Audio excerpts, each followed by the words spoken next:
Hi guys. How are you? Oh no. Fine. Good. You're fine. Lubog pa rin po sa baha ang ilang kalsada sa Quezon City. On the spot,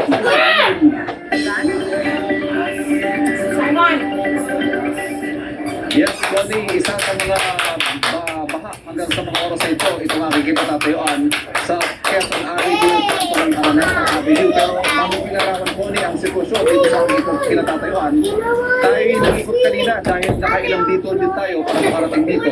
Diyan lang malapit sa atin sa Mother Ignacia Avenue ay talagang marami din ang mga lugar dyan. Yan pong nakikita ninyo.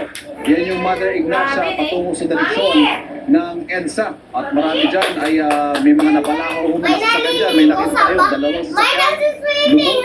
May isa tumirik. Yung isa ay talagang hindi na nato. Yung isa ay nato naman.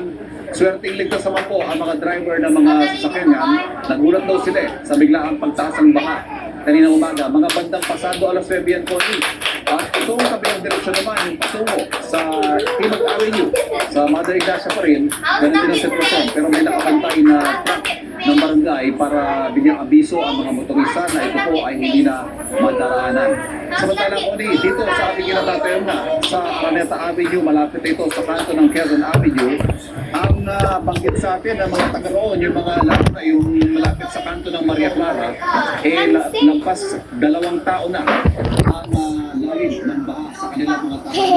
Ang banggit na ng isang pinakausap kanina, isang bangkaw na lang daw, aabot na sa second floor. How's the kid face? Ang taas. How dare you? Ito, pakita natin mga Using ilang it. taga rito. Kung ano yung Ate, pakukuha nilang location inupitan. device yan. May mga Ate, tignan mo. inflatable bed, Tignan mo. may mga interior na Inupitan. gulo, may mga styro. Inupitan. Yan ang ginagamit nilang papalutan para makalabas at Ate, sila patungo dito sa Tignan mo. ating kinatatayan. Palabas dito sa hindi ka nga. Dito kasi medyo wala nang baha. Ito na yan, Connie, itong ating setup dito sa GM Integrated News.